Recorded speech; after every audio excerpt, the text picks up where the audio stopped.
the Weekend Sports Buzz with your hosts, Kelly Patrick, Tyler Bloyd, and Danielle Chilton on 1450, The Sports Buzz. Neal with three to the baseline, corner left Green at the buzzer, fires a three that's good. And the final reads, game four at Chesapeake Arena, Thunder 109, the Spurs 103. The series is even at 2-2. San Antonio's run of playoff perfection has ended on back-to-back occasions by the Thunder. And it's Oklahoma City's El Perfecto 7-0 home court mark that tells the tale going back to the AT&T Center for game five.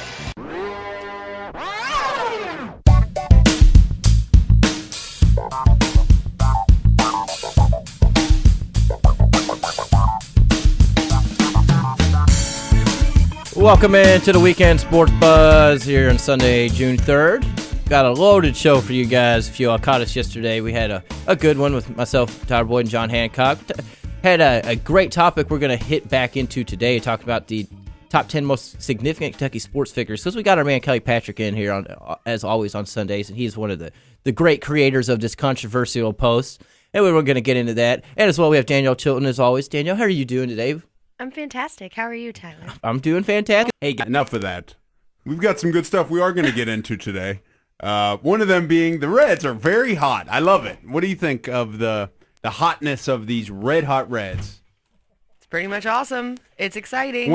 Making me the love the baseball. hotness of these red-hot Reds, it just goes to show, it can't get any hotter than Corky Miller. Basically, that's how hot I put the Reds. It's the way to cook it Corky Miller looks. As my man Brad Steen, or KentuckySports.co Reds rap reporter, would agree. He is the man, as the Reds are. Let's see, they've won 7 or 8 of the last 10 games. They've won 7 out of 10. 7-10, the number one ERA in the National League, starting for the Houston series 2 nights ago, which they've now won the first 2. And they are hot. They're 3.5 games ahead of the Cardinals. The Cardinals were, 5 games up at one point to start the season. Kelly was freaking out. We talked to Lance McAllister a few times, and he was just freaking out. He didn't know what was going on. He thought the Reds were just going to struggle and have another one of those seasons. But I myself knew they're going all the way to the World Series. And they have not done that yet. Let me remind you, they haven't won. We have a couple months. They haven't won a playoff series in 20 years, despite. Oh, we're not getting. We don't lose series. Win the World Series. No team can beat us in the best 7 series. Except for the Rangers and Yankees, and that's when we get to the World Series. The NL has the best team in Cincinnati. I'm saying it now. You heard it here first. And if you disagree, Oxmoor Ford Lincoln Buzzline 384-1450. If you Cubs fans still think you're number one, give me a shout, because we know you're in the cellar. Cardinals fans, you're okay, but you know Chris Carpenter's out. Albert Pujols said, "See ya." You're all out. It's the Reds year, Danielle. I'm excited. You're a Reds fan. Kentucky won a championship. It's the best year of our life. Because you're now a Reds fan and they're going to win the World Series. I mean, I just started being a Reds fan it doesn't matter. You don't. So I mean, but it's not like an integral part of my happiness level. But I mean, it would be exciting. It would solidify me as a baseball fan. It would. They need to do this if they want to win someone over. Lance discussed that on our show a couple months ago. Is that when fans are born, a lot of times it has stuff to do, like winning championships. I mean, my dad was a Reds fan. In large part due to the Big Red Machine.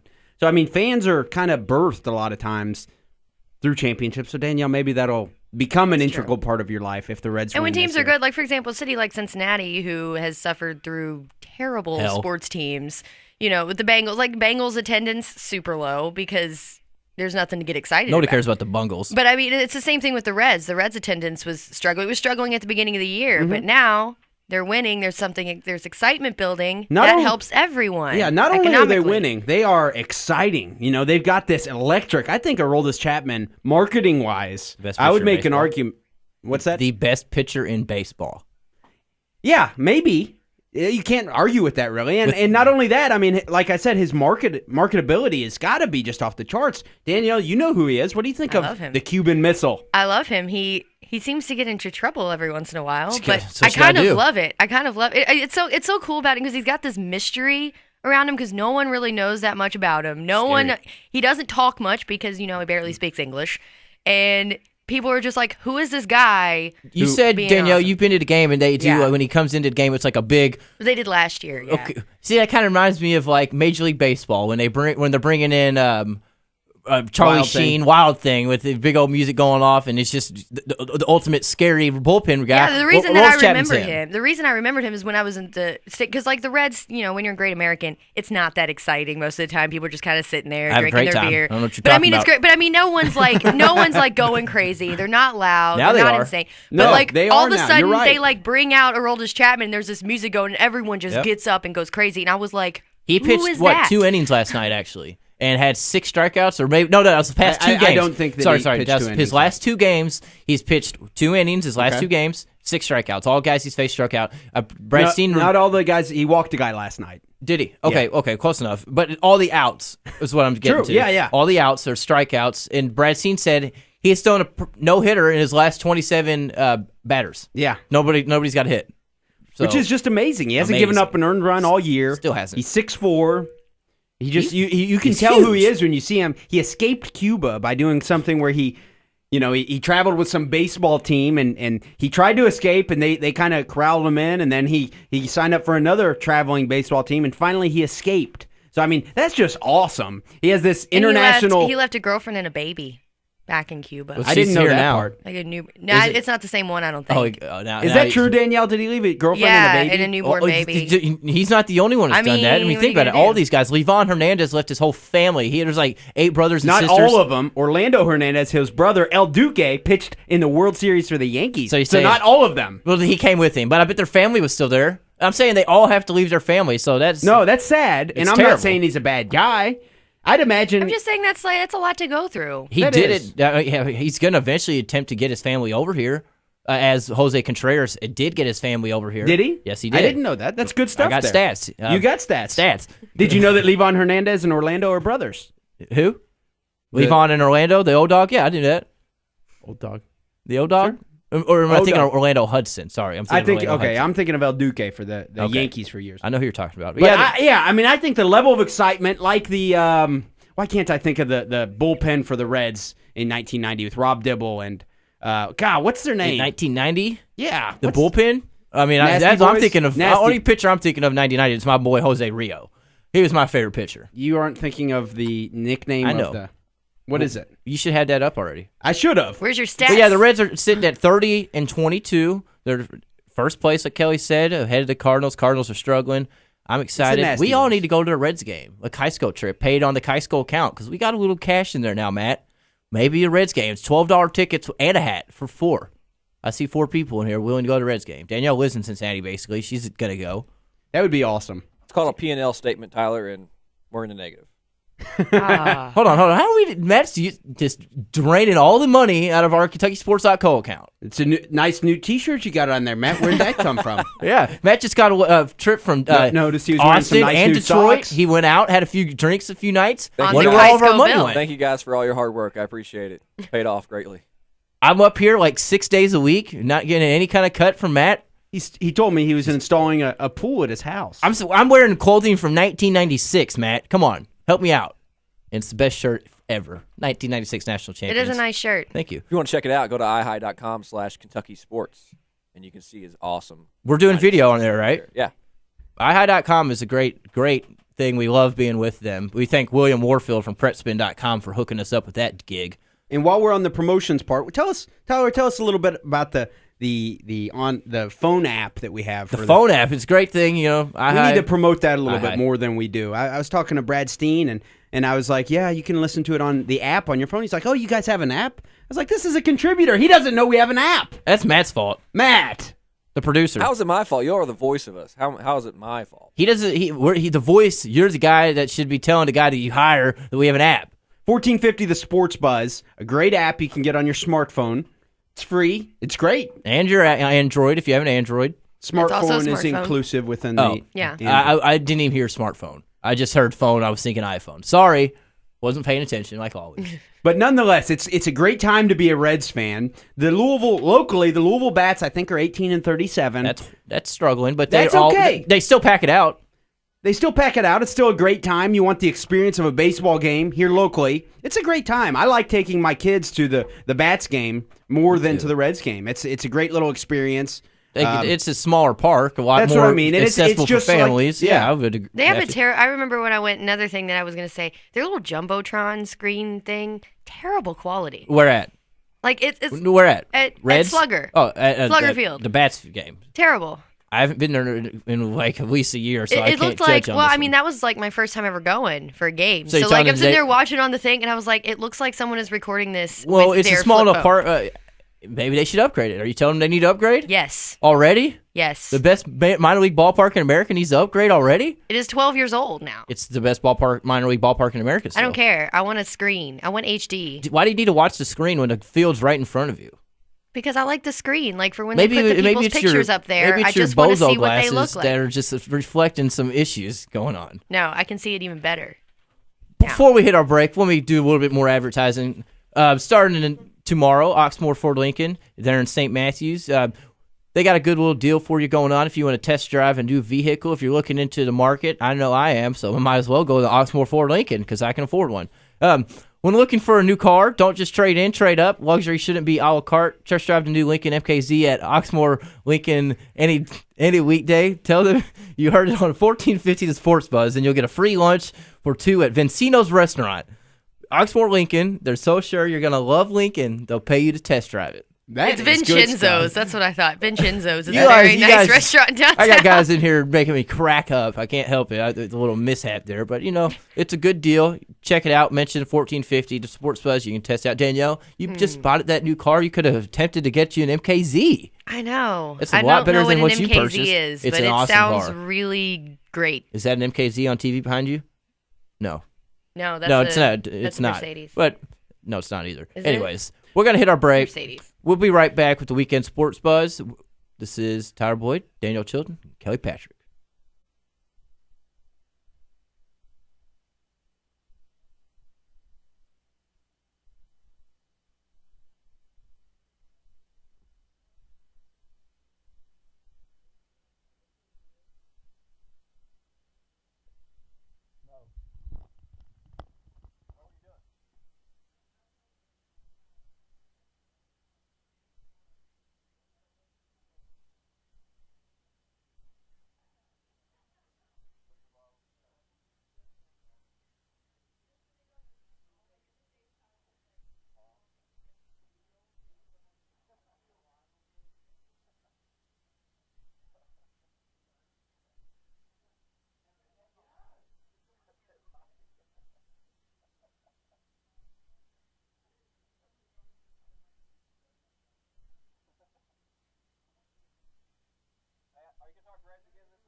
Welcome back to the Weekend Sports Buzz on 1450 AM. After losing 2 out of 3 against the Pirates, the Reds have bounced back very nicely against the Houston Astros, taking the first 2 games of the series. The offense was coming in buckets on Saturday, and the Reds were able to hold off the Astros as they made a late charge. It was a little disheartening to see Leto struggle after he pitched very well in the month of May. Let's hope he can bounce back with a much better start his next time out. The story of the week has been Aroldis Chapman. In 2 innings against the Astros, he struck out 6 of the 7 batters he faced, and has done so in 100 miles an hour plus fashion. Dude's got heat, and I've said it before, and I'll say it again. The man needed to be the closer from the get-go, and he's backing me up right now, and I got to tell you guys, I'm loving it. The Reds back at it today against the Astros at 2:05 and are looking for the sweep heading into the off day on Monday. I'm Brad Steen for 1450 The Sports Buzz.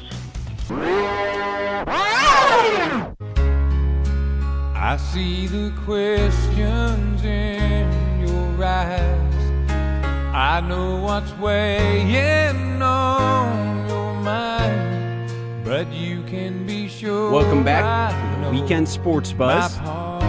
Matt's bringing us in with some good solid tunes there. You weren't sleeping, you're sleeping now. Let me tell you who it is. John Michael Montgomery. Boom. Danielle was I singing already along. have a guess on this theme. I just need one more song. Country. Jumping the gun a little early, but nonetheless. Just because we're ahead of the game. Just because I'm smart, I can't handle. Just because I'm the second smartest guy in KentuckySports.co due to our ACT scores, I'm not saying much. Tell everyone in case Actually, they're technically, unaware you're the what the game smartest is. guy. The game is every rejoin music that Matt has, not Brad Steen, but the music. We guessed at the final segment of what the theme was at the end. I think it was a little mutual tie last week, even though Kelly assumes. I let him have it. Danielle gave it to Kelly, so Kelly won last week. How did I let you how guess was it a first. mutual You tie? all both guessed the same exact thing. You knew both. It just knew so happened to be that I said it first. Yes. It just so Okay, happened that I let see. you say So it. now I said I'm it going to throw first. in I a got regular. you. I'm I going to judge. understand. Now you have to write it down on paper before you show it, and we hold it up at the same time. Okay. And like then if that. there's a tie, there's a tie. And yeah, congrats to you two. I'm never going to get it. I'm horrible with music. If you did a video game theme, I'd probably hit it. But I'm not a music man, not a movie guy. I'm a sports and video gamer. That's what I do. Well, I mean, We're glad you're good at as something. long as I don't have to deal with this retroactive, I guess the same thing, then I'm okay. We can move forward. I do. I'm want to move undefeated. forward. I want to move forward, but I don't want to move forward. I wanted to bring up yesterday. We talked about my ACT score. Everybody's trying to make fun of me. Well, we kind of found out last night that I had the second best ATC score in the KentuckySports.co crew. ACT score, the KentuckySports.co crew. So, guys, it must suck to be dumb. Who is making fun of you? Everybody in our KentuckySports.co crew. John made fun of me yesterday. Mark from Cards and Cats. Danielle always tries to make fun of me. That's only because you make fun of me first. We need to get a clip I of only that. retire. Of Tyler just going, so-and-so makes fun of me, he makes fun of me. She always tries I just to make wanted fun to get it out there that I had smarter ACT scores than everybody in KentuckySports.co. You had a Danielle. higher ACT score than me, you're right. Yes, and Matt, and John, and Mark. I still want to have you apply to U of L. And they want me to apply to, if they do want to, they want me to apply to U of L to see if I get accepted. I've been I accepted. forgot about that part of the I've been conversation. accepted. That was good. I've already been accepted. We're moving on. Brad Steen, thanks for the update. That's awesome. Yeah, good stuff by Next Brad time Steen. back, KentuckySports.co in the end. I know you're listening up there in northern Kentucky. But it was a great update. You know what I like about Brad Steen is he said, talks to you all the time. You have no friends. No, that wasn't what I was going to say, Tyler. What I like about Brad Steen is that he doesn't write a review after every Reds game. Yeah. But he says that the reason he doesn't is it's when he's not able to watch the game, he doesn't write a review. That's good. He doesn't want to shortchange the people who read And his it's also stuff. when he's in He denial. only writes reviews. He only writes reviews when he watches the games. That's the best review you can get. And the majority of the time, he's actually at the home games. He is at a lot of games. I've noticed that. That is good It's stuff easy to go there. to up there. It's great. It's good stuff. Brad Steen, good cheap stuff. now. You better- KentuckySports.co, check it out. Yep. He covers the Reds. He does a great job. Stick for on him. baseball quickly. I know we're not going to talk much about it, but Kentucky and Louisville baseball, they're obviously still in the NCAAs. Louisville got smashed last night, 16-4 against Arizona. Arizona's possibly one of the best teams in America, though, so nothing new there. Louisville's going to play. Nothing new about Cardinals getting nothing beat by new about- Wildcats. Yep, exactly. Nothing. Boom. Danielle coming in hot. Nice. But yeah, Louisville was proud played of that Missouri, future SEC team, today at 7 p.m. Elimination game. Loser go home. Winners going to advance probably to play Arizona again tomorrow. Try to beat them twice. That's going to be tough to do. And same with Kentucky. They play They won yesterday against Valparaiso 8-1, knocking them out. We should talk about that game from Friday night. We will. We can do that. Game. Last night's win was their 44th for this season, which is a school record for Kentucky. So obviously it's their best year ever so far as records wise. They play today at 4 against Kent State again, elimination game, or not Kent State, against Purdue. Kent State beat Purdue against Purdue in an elimination game. Purdue's actually that 1 seed that everybody. I think they're the first 1 seed to lose. So it maybe shows that Kentucky got screwed in this regional. I'm serious. Gary, Indiana. Indiana. What? I think you're right. I think it's a conspiracy. The NCAA hates Kentucky. Not only has it out for Kentucky in basketball, also in baseball. I'm right there with you guys. All right, I think you're being big conspiracy. Anti-UK. It's the whole entire state of Indiana out to get Kentucky. No, it's the whole NCAA. Who's based in Indianapolis. Are you being sarcastic or are you being serious? 100% sarcastic. I knew you were. Are you seriously, Danielle? Did you not pick that up right away? Look, it's Kelly Patrick. Well, I know, but I was going with his sarcasm. Okay, good. I'm going with it here. Yeah, you're dumb. No, seriously, they screwed Kentucky to Lexington. Way better setting, way better atmosphere, more fans. It'd been better for there. I don't care. Kentucky, go ahead and eliminate Purdue today. Show Gary, Indiana what's good. Go in tomorrow, take out Kent State 2 times, move on to the Super Regionals, host the Super Regional maybe. Probably not. But, we're moving on, hopefully. It's going to be tough. And we're going to win that for stupid both Capital Kentucky Cup. and Louisville, it's not going to be easy to advance. You got to beat the number 1 team 2 times tomorrow. Am I the only Kentucky fan who's really, really into the idea of Kentucky getting far enough to get the Capital Cup from North Carolina? I actually listened. Did you listen to Singing talking about it the other day?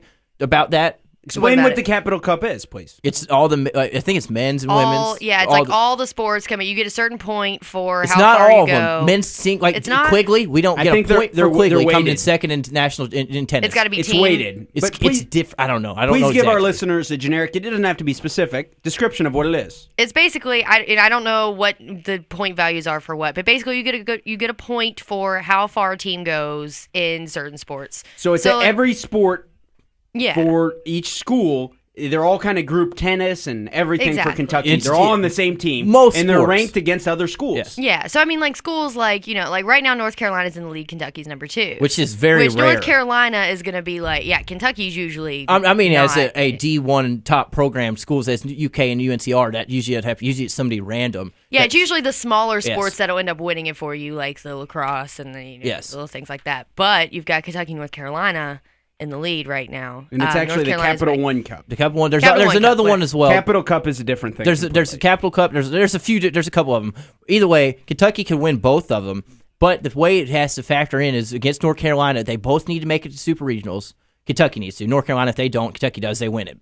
If they both make it, Kentucky has to basically go further than North Carolina in the College World Series, or they have to face them head-to-head and beat them at least maybe once to take over the point-wise. Head-to-head counts as well, I think. There's multiple little numbers in there.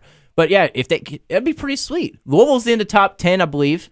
Both of them are up there, obviously. Louisville's 10 Big East championships. They best be up in there. But best be up in there. But, yeah, just a good point. That'd be awesome if they took home that. Just adding on to showing Kentucky's the best college in America, right? Pretty much. Well, I don't know about college, but college sports anyway. College sports. Yes.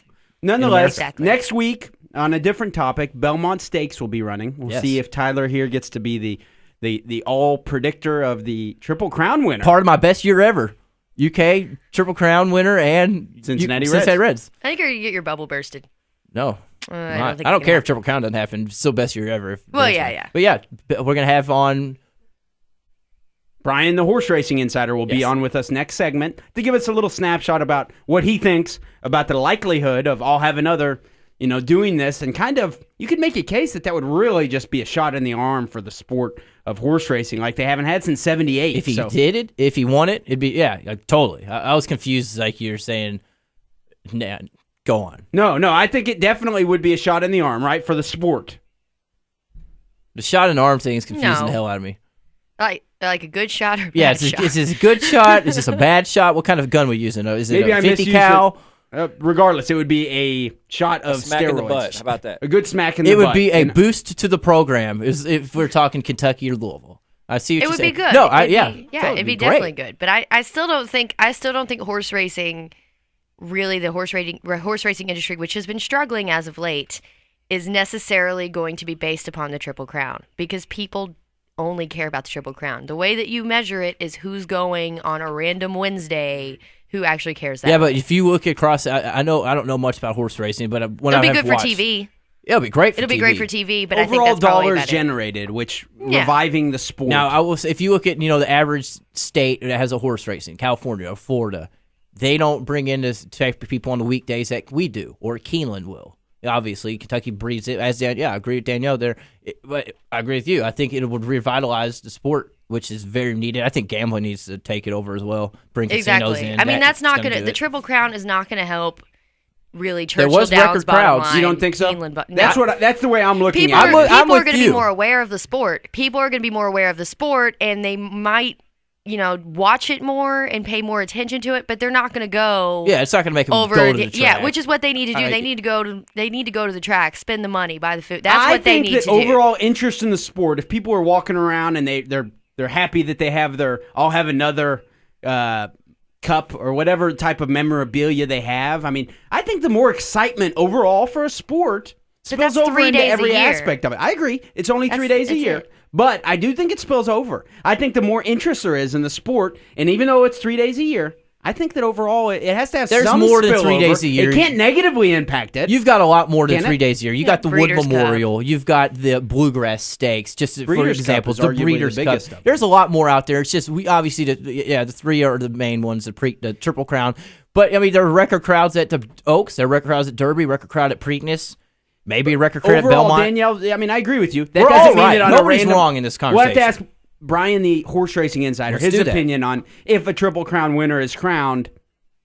Will it revitalize the sport? Will it revive the sport? Shoot them in the arm. I think shoot them in the arm. It will shoot them in the arm. Will it shoot their arm? It'll shoot excitement into an arm. Let's get to that break. Bring in Brian, and we'll find out if shooting them in the arm will revitalize the horse racing industry. This is the Weekend Sports Buzz.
Welcome back to the Weekend Sports Buzz on 1450 AM.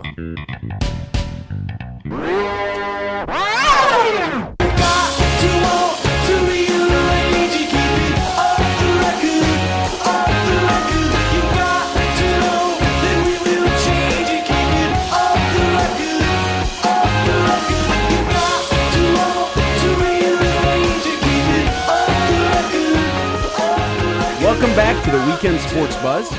Not sure what type of message Matt's trying to send us with that song, but we have a very special guest on the line with us, Brian, the horse racing insider. How you doing today, Brian? Oh, I'm doing great, guys. How you doing this morning? Doing great. We appreciate you coming on with us to do a little bit of preview of the Belmont for next Saturday. I don't know if you caught maybe much of our conversation from the previous segment. Before we get into the specifics of, if I'll have another, we'll be able to pull this off. What do you think of the, I guess you could call it a debate we were having? If a Triple Crown winner is crowned, do you think that will revive or really stimulate the overall sport of horse racing?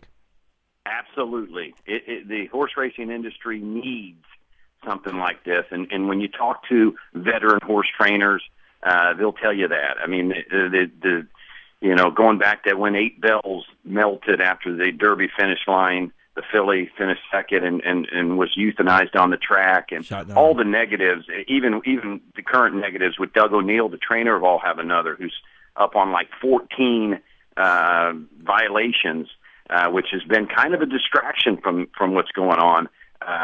Absolutely, this industry needs a Triple Crown winner to put the focus back on it, because the average American sports enthusiast, or the just average American, really doesn't get too excited about horse racing until they have some kind of an event like this. Yeah, but I'm glad you actually brought that up. We were talking on our break about what Kelly kind of just brought up to you. Triple Crown revitalizing the sport. Does it need to be a victor, or maybe does the sport industry need to look at bringing gambling in to all the racetracks?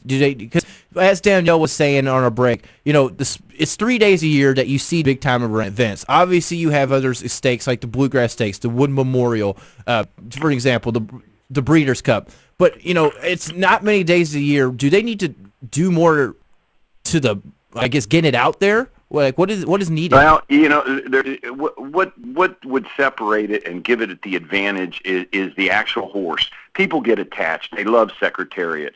They love the Firm. They love the Seattle Slew. And more recently, they fell in love with Might Matt Bird and Smarty Jones. And for those weeks that those horses had the shot at keeping the Triple Crown, it's the personality of the horse that's really going to draw people in. I remember when Secretariat won the Triple Crown in '73, he was on the front cover of Time magazine and all the national. I mean, he was the Sportsman of the Year for Sports Illustrated, wow, which is unbelievable because he's a horse. But I mean, it's the connection that the average American associates with the particular horse that's so important to the industry and is what is needed here. Now, keep in mind, there has been 11 horses that have come into the Triple Crown, into the Belmont with the shot of winning the Triple Crown since the last winner of a Firm. So 11 horses have come in, like All Have Another, and 11 consecutive have failed. So this would be huge for horse racing. I know that you speak of the personality of the horse. I know we actually happened to be fortunate enough to have a horse on the show. We had Hanson on the show. He seemed to have a great personality. Did you catch any of that? I do remember that. Hanson didn't seem to be the sharpest horse in the shed, but I do remember that interview with Hanson, and it was very interesting. Let's put it that way. Yeah, I couldn't tell if Hanson was from South Africa or the Middle East when he called in. Yeah, it was kind of odd. Either, but I would ask you. Either way, he needs to be deported. The Belmont is in a week away. It was a week away. We have, it looks like, 10 contenders. Union Rags is back in the field. Obviously, Dullahan is going to be racing, who is the Bluegrass Stakes winner. Obviously, I'll have another. He's going off at 4-5 right now, the monster favorite. But Union Rags, is he the horse that could end this Triple Crown threat, or is there somebody else? Union Rags came into this season. He was the one that if anybody would have thought would have been vying for a Triple Crown, it would have been Union Rags. He was the real horse coming into his 3-year-old campaign that everyone loved. His trainer, keeps pointing out that he's had bad trips and hasn't had a chance to run, and that may be the case. I'm actually souring a little bit on Union Rags. I think he's had an opportunity. The horse that I'll have another, I think, is going to be battling down the stretch with is Doulahan. Doulahan comes off very fresh and has been working very, very well. Yeah, I know, Tyler, you mentioned the Bluegrass. He's the Bluegrass winner, and he is for a very hot trainer, Dale Romans, locally based Dale Romans. And let's not forget one other horse that is really kind of flying under the radar. Baffert chose not to send Bodemeister back to the Belmont. He said, I've had enough. I won't have another. I've had enough.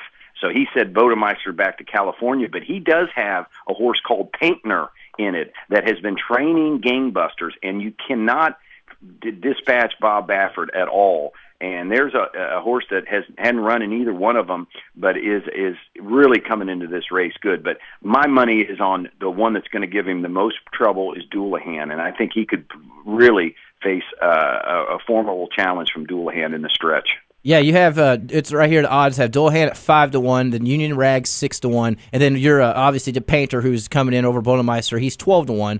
I have another's going off in the monster favorite 4-5. Obviously, I'll have another after my first mishap. But before the Derby went, I haven't chose a winner since Sea Hero, so I'm really hoping to God that this happens just so I can celebrate a great year that I'm going to have. But I want to ask you. Last night was Downs After Dark. Not just all about. Let me remind you, Tyler, it's not just all about you. It is.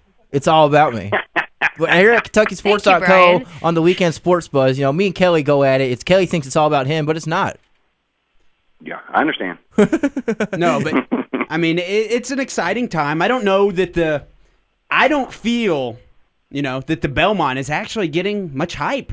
Despite, am I wrong, or am I under a rock or something? It's kind of tough to tell here in Kentucky because no matter what happens, it's front page news in Louisville and other parts of Kentucky. When you get outside the state is when you find out. And supposedly, Team O'Neill, I read an article this morning where Team O'Neill has been, they've got the owner of All Have Another, a guy named Paul Redham, and he's a very wealthy guy, and he's put them up at a mansion in New York. And that team from the hot walker down to the exercise rider, he's even got a chiropractor working on him and a massage therapist 24/7 working on him. Some estimates have the owner having spent over $400,000 just in preparation, and they're living a rock star life. And he threw out the first pitch in the Mets-Yankees game. Doug O'Neill did. So I mean, outside the state. Yes, it's a big story. Inside the state, horse racing is such a big story in here. It's kind of tough to really gauge how it's being registered in the rest of the country. So what happens? Sorry to interrupt you there, Brian. What happens if all these allegations and accusations come through, and Doug O'Neill is guilty? What if he's guilty? I mean, do they retroactively say we got to take that Triple Crown away from you? I mean, what happens? No. He would have to test positive with All Have Another. Now he is in a suspension mode right now in California. I mean, he had a suspension. What they do is if at the end of that, now, and all indications All Have Another is extremely clean because they test them. I was at Churchill the other day. Fat Day ran, and I was at the retention barn. And they come by and they take a vial of blood first, and they test them afterwards. So All Have Another has been clean. Now, if he, I don't know if anyone saw this story. A guy died. 89-year-old guy died. Very wealthy guy. Used to be the governor of Massachusetts. But his claim to fame was in 1968 he had the Derby winner, but he was later disqualified after he finished first in the Derby because they said that he had a tainted blood sample. Now, the guy to his death fought it and said it was because of a whole bunch of other issues. But no, it would have to be pertinent to All Have Another testing positive for this thing to, throw out All Have Another's. But Doug O'Neill, I like him, but he does have a checkered past. The owner of Secretariat, 90-year-old lady named Mrs. Pennery, Penny Chenery, I'm sorry, she's down on Doug O'Neill. I read an article this week saying that she was, she thought it was disgusting that the owner would send any horses to be trained by a guy that has 14 doping violations. Wow. So people have strong feelings that are around horses that one doping violation is too many, let alone 14. I think the odds that All Have Another ever test positive or has anything pulled from him is almost next to nil. I mean, Doug O'Neill would have to be a complete, idiot to try to do it. And he obviously has already tested clean in the Derby and the Preakness. So for him to dope him up for the Belmont would be catastrophic for horse racing, and a lot of horse racing insiders would probably result to a technique that they use on their own horses if that happened with Doug O'Neill, and that would be he would be gelded. Okay, that would whoa. That's no fun either. That's no fun. Hey, I guess moving on after being gelded, I want quickly before we hit our break. Who is your winner? Who are you going with for the Belmont winner? And then, of course, give us a Fat Day update. Great. Thanks for asking about Fat, but let's get to the important race first. I'm picking an upset. I think Doulahan's going to beat him. I think he's fresh. I think I'll Have Another. I'd love to see it. I'm pulling for I'll Have Another. I just think, there's a reason that 11 straight haven't done it. It's a lot to do. It's a lot of racing in a short period of time. I think it's too much to ask. And typically, it's a fresh horse that comes back, a fresh quality horse, and that's what Doulahan is. I think Doulahan gets the nod. And as a betting man, he's a far better interest at 5-1 than even money or less for I'll Have Another. So my money's going on Doulahan. As far as Fat Day ran, he ran in a starter allowance race on Friday, which I was there for. Those heavy rains that we, horses are funny. Fat Day runs only good on a dry dirt track. Unfortunately, there's poly that they run on, there's grass that they run on, and then when it rains, there's other conditions. Well, Louisville got 2 inches of rain that morning, and it was it was listed as good, but I got actually out on the Churchill Strip, and it was a heavy sand, and he labored in it. He didn't run his best race, but good news, he came out strong, and we're looking for a spot to run him one more time at the Churchill meet before it closes July 1. Brian, I've got a question for you real quick. Sure. We're all pretty much in agreement that a Triple Crown winner would help the sport, I think, most of us at least. Does there come a point where, let's say, I'll Have Another and another horse is neck and neck in this Belmont race? Does it come a point where if that's the case and there's this close to a Triple Crown, does that other horse maybe pull up a little bit? Do they want that to help the sport? That's just a question. That's a great question. I'll tell you what, that's an excellent question. It makes me go back to when a horse named Birdstone beat, and I forget if it was Smarty Jones. I think it was Smarty Jones, but a little horse named Birdstone won the Belmont, denying, I believe it was Smarty Jones. There's been so many near misses. But at the end of that race, Nick Zito was the trainer of Birdstone, and the owner was a very famous Mary Lou Whitney out there, and they were disappointed. I mean, there was no celebration. The crowd was disappointed. To answer your question, no. The jockeys, they get 10% of the purse. This is about a $2 million race. It's $200,000 in their pocket. Their connections are trying like hell to win it. The answer is no. That wouldn't happen, in my opinion. It'd be very foolish. But I will tell you, if that happens and they lose, there'll be inside some celebration. But they'll know, the winning connections will know that even though they won and it was great for their horses and their barn that day, that ultimately horse racing lost. And but I can't see the scenario. There's too much money involved, and everybody's so competitive at this stage.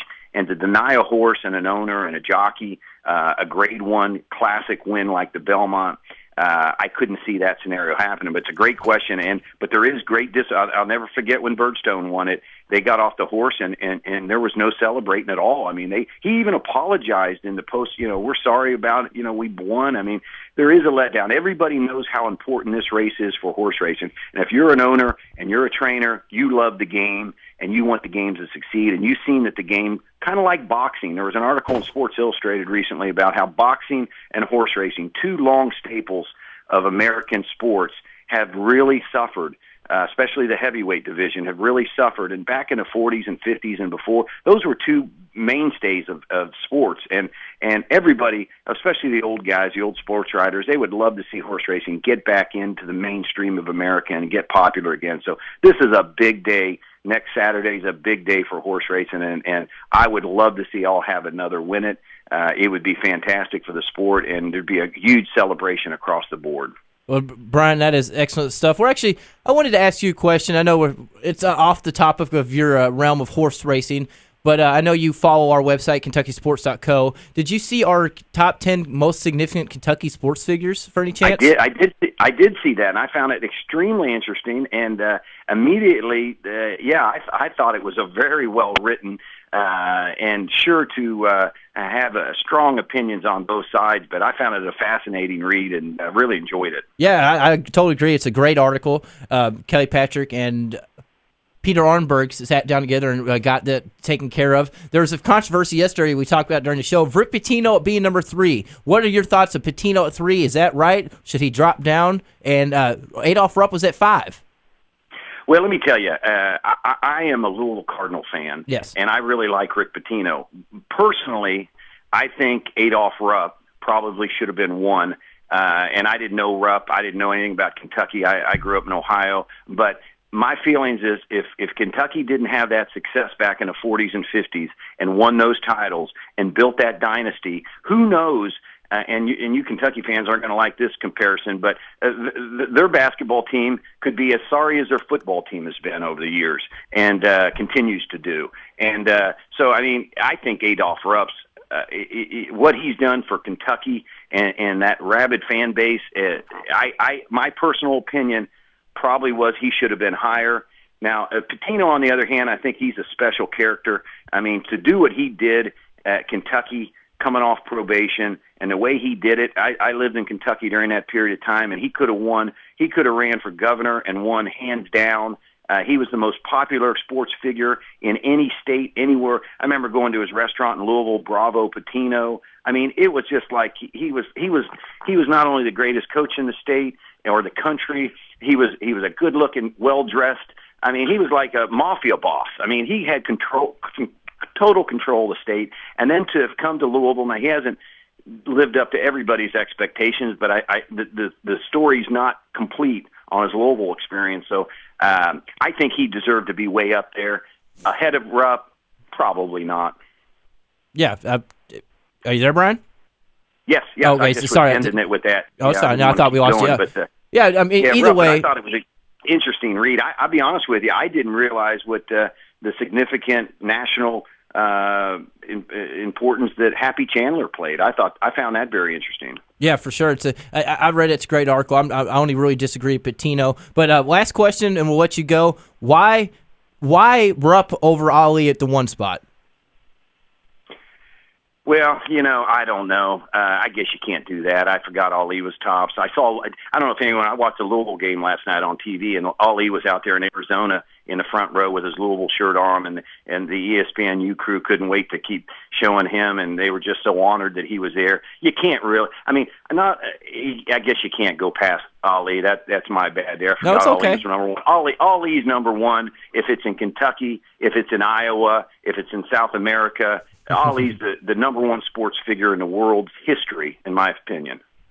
Well, thank you very much for coming on, Brian. That's some great insight. I know we haven't organized it yet, but we actually hope to maybe have you on next Saturday before the actual Belmont. Or Sunday to talk about the finish, either one. Yeah. So great. I'd love to, guys. I love your show. I've been listening to it all morning, and keep up the good work. Thanks a lot, Brian. That's some good stuff there, huh? That's always good stuff by Brian. If you need horse race, that's why he's our insider.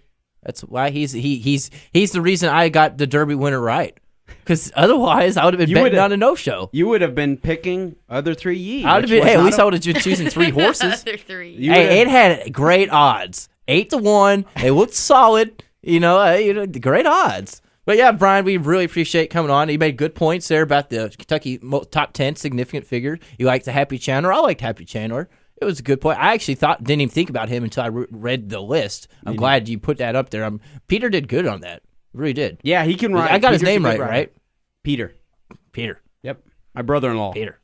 But, no, I mean, that's good stuff. Interesting list. I heard the show yesterday, a little bit of controversy, but, that's what lists like that are for. Yeah, we're going to talk about it in the second hour for sure. Good discussion. Because we got to get your input of all of these top 10 guys. Why he was there, who was so. Why Calipari's not even an honorable mention. And we got to talk about why you don't even pronounce your head basketball coach's name correctly. Correct. John Calipari?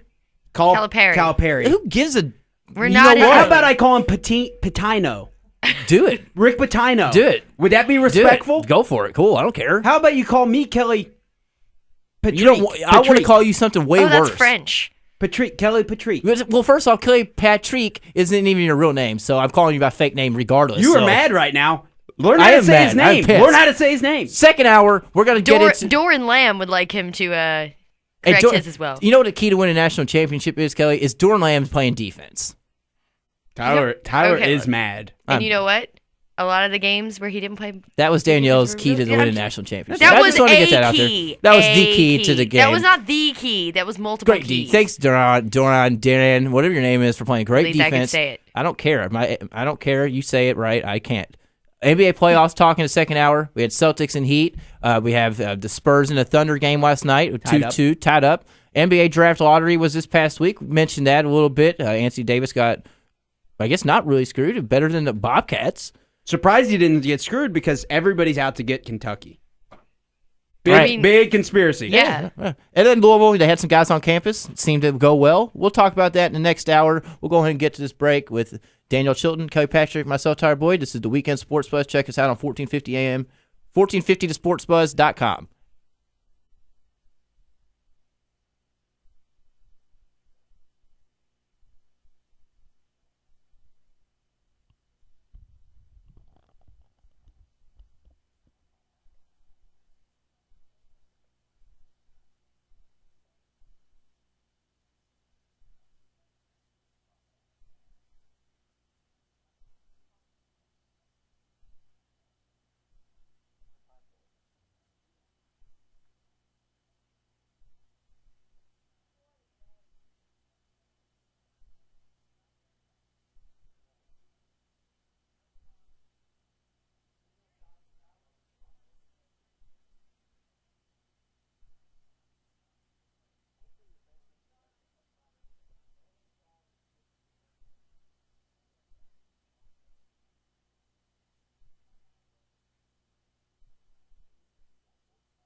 Welcome back to the Weekend Sports Buzz on 1450 AM.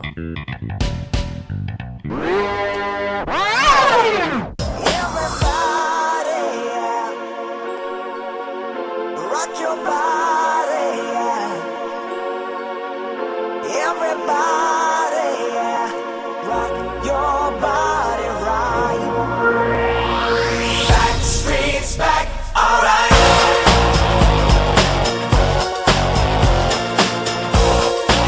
Oh, we're back here at the Weekend Sports Buzz. It's been a great show so far.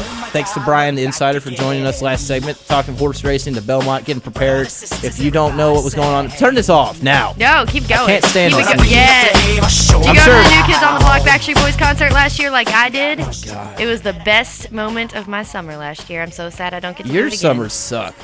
My summer you was have awesome. the worst summers ever. That was the best ever. Anyways, I think we got somebody on the line that you may have heard of. Truth, how are you doing this morning? Oh, man, I'm telling you what, y'all Kentucky Wildcats fan is bad. Well, why? I don't even like your top 10 list. That was built by two Louisville fans. Oh, well, they don't know what they're doing anyway. They don't go to class anyway. So what? Okay. What are your thoughts about it? Did you read it? Did you read it? Where's Clem Hastert at? Well, good question. I didn't come asking. Not on the list. Is he from Kentucky? Yeah, he played at Western Kentucky University and coached down there. And I tell you, somebody else who you left out. The coach was at Western Kentucky named Diller. Diddle? Yes, where's he at? You think he should be on the top 10? Who should it be over, Truth? Over Patino? That's a good one. He should be over Patino. That's a good one. He does have an arena named after him. They named arena. He got players that we didn't even know about, and I tell you, somebody else don't nobody give him no credit. One of the greatest second college basketball team I ever seen play was Kentucky State. They averaged 153 points, but they wouldn't allow. They wanted to play Adolph Rupp, but Adolph Rupp didn't want to play him. They had a guy on their team average 37 points, 26 rebounds, 17 assists, and 10 block shots. Truth, I didn't know you knew so many stats. What the hell, 153 points a game? Yes, they went undefeated for 4 years, and they upset West Kentucky 70-10. What? But they weren't allowed to play because they was all black school. That's crazy. Well, let me ask you this. Obviously, you would agree with Muhammad Ali being at the one spot, right? I'm not a Muhammad Ali fan, but I'm not going to hate on him. But okay. I think he's the best. I think he's one of the third best athletes of all time. Okay, well, what are your honest thoughts? Not the Truth Indiana fan of Adolph Rupp at the 5 spot. I don't consider Adolph Rupp a winner. I don't like him. Okay, that's a fair opinion. As I don't agree with. You know the reason why? Why? I can guess. Because here's what I look at. I'm a basketball. I'm a history about sport. See, back in the days, other races could not play there. But the SEC, the Big Ten, was letting blacks play in back in 51. Indiana was the first one, had a black guy to win the national championship. He was on Indiana 52 championship team. See, the Big Ten the SEC just started letting blacks play in the basketball in 67. I bet if Bobby Knight or somebody lived in Kentucky, he'd be number one on your book, right? I'm not a big Bobby Knight fan. So who would you, if there were a list of the top 10 Indiana people, who would you put as number one? John Wooden. That's a good pick. That's an excellent pick. You can't fight that one. But then again, the list is only built on what they did in state.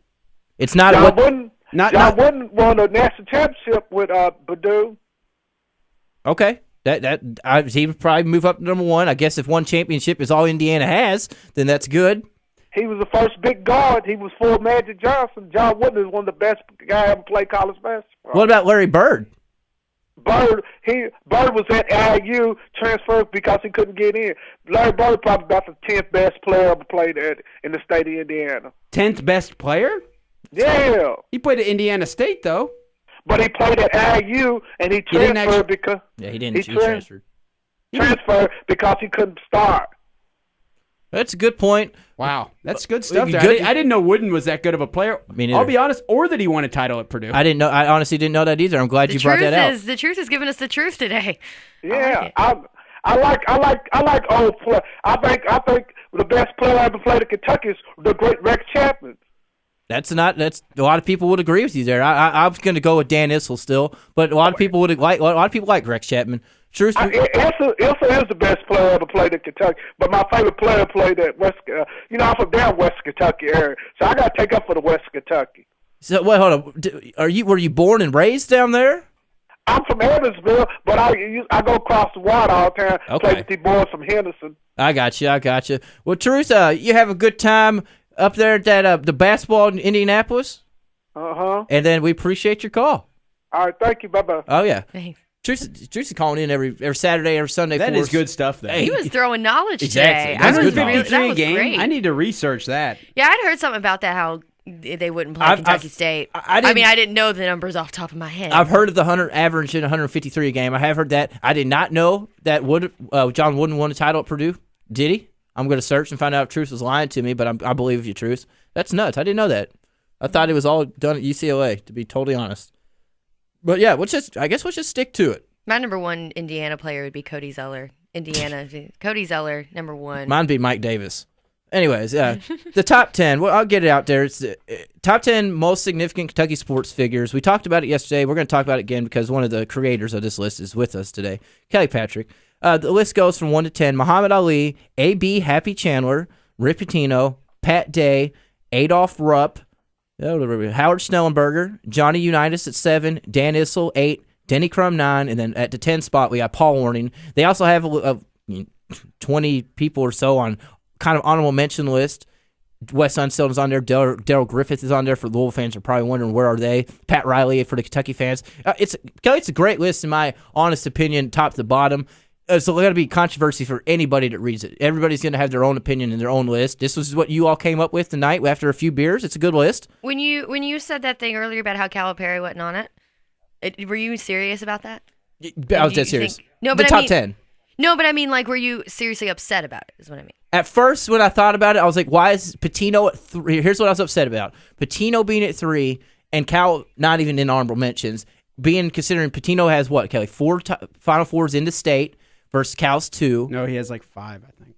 5 into state. I always say 4. I think he had 3 at Kentucky, 2 at Louisville. Yes. So he has 5 versus 2 to Cal, 1 championship apiece.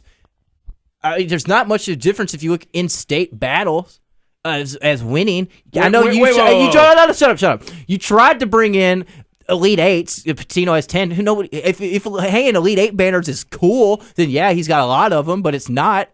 I just don't see much if you look at Final Fours and championships, not much of a difference. Can I go? Okay. Final Fours, 5 compared to 2. Yep. Explain how you don't think that's a difference. That is the difference. But one title versus one title. What's your point? One title versus one title. 3 years versus 20 years. Coaching both. 3 years versus what? 20 years.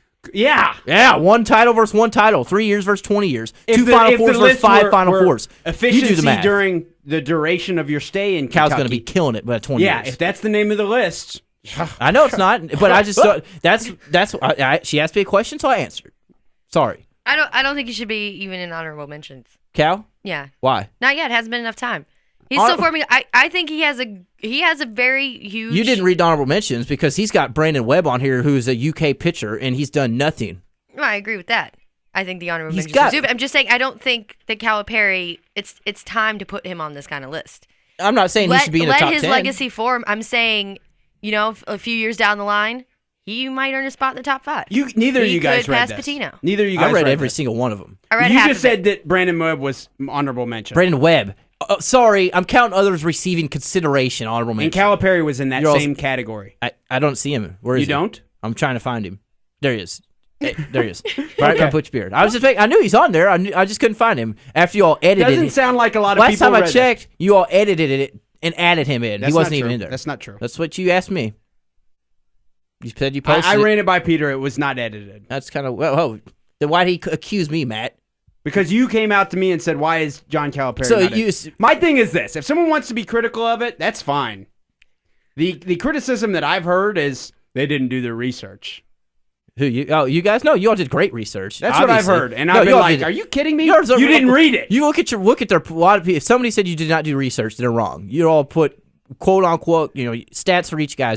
Great research. It's the only thing I had issues with Pitino. I don't have a problem with that.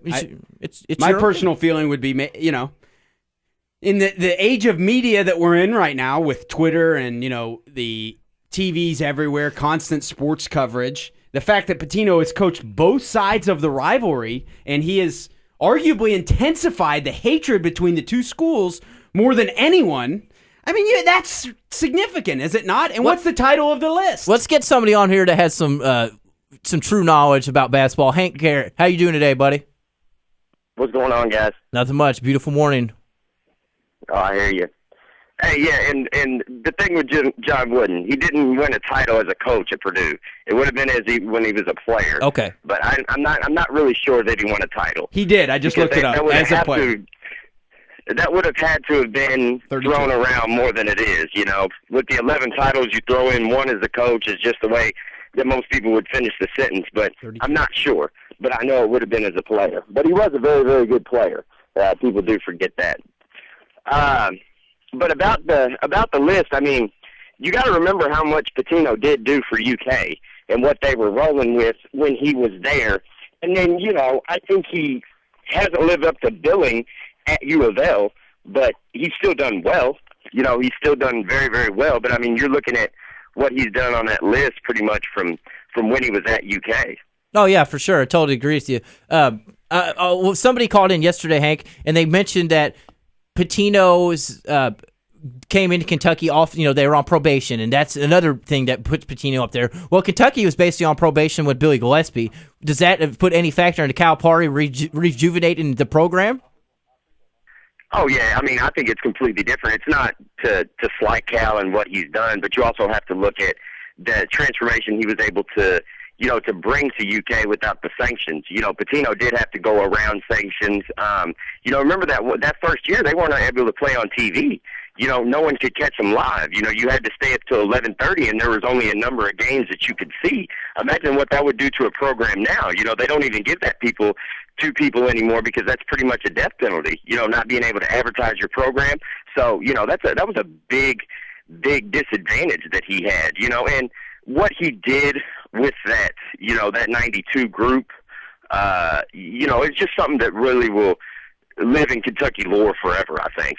If you were able to remember that and, the three white boys that started, I think Richie Farmer came off the bench. You're not really going to be able to recreate that, I think, in this day and age.